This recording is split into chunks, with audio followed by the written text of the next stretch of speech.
देखो इसको इसके घर से कोई ईद लेकर नहीं आया, इस दिन तो सबके भाई आते, इसके घर से कोई नहीं आया।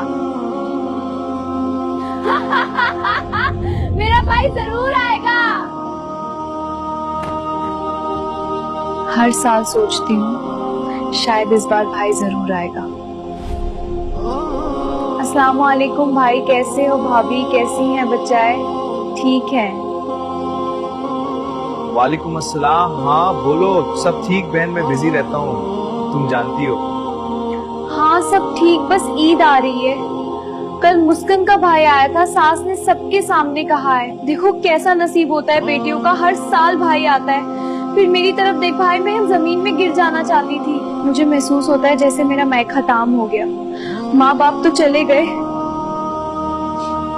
हर ईद में तैयार होकर बैठती हूँ, बच्चों को कहती हूँ हाँ वो आ रही है। वो पूरा दिन दरवाजे की तरफ देखते रहते हैं। रात को जब तुम नहीं आते तो मैं झूठ बोल देती हूँ, मम्मा को जरूरी काम था। अब अगर भाई भी ना आए तो लड़की का घर कहाँ रहता है भाई? बस कर पागली, और कितना रुलाओगी मुझे अंदाजा ही नहीं था कि मेरी एक लापरवाही तुम्हें इतना तोड़ रही है। तुमने कभी शिकायत ही नहीं की। बहन शिकायत नहीं करती भाई, वो सिर्फ इंतजार करती है।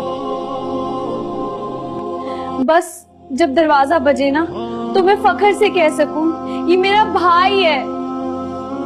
मुझे माफ कर देना बहन।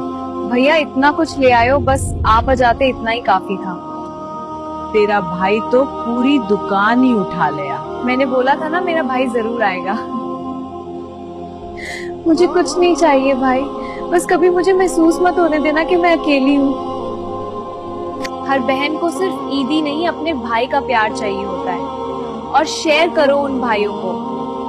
वो भाइयों को जो अपनी बहनों को ईद नहीं देते। Advance Eid Mubarak, love you.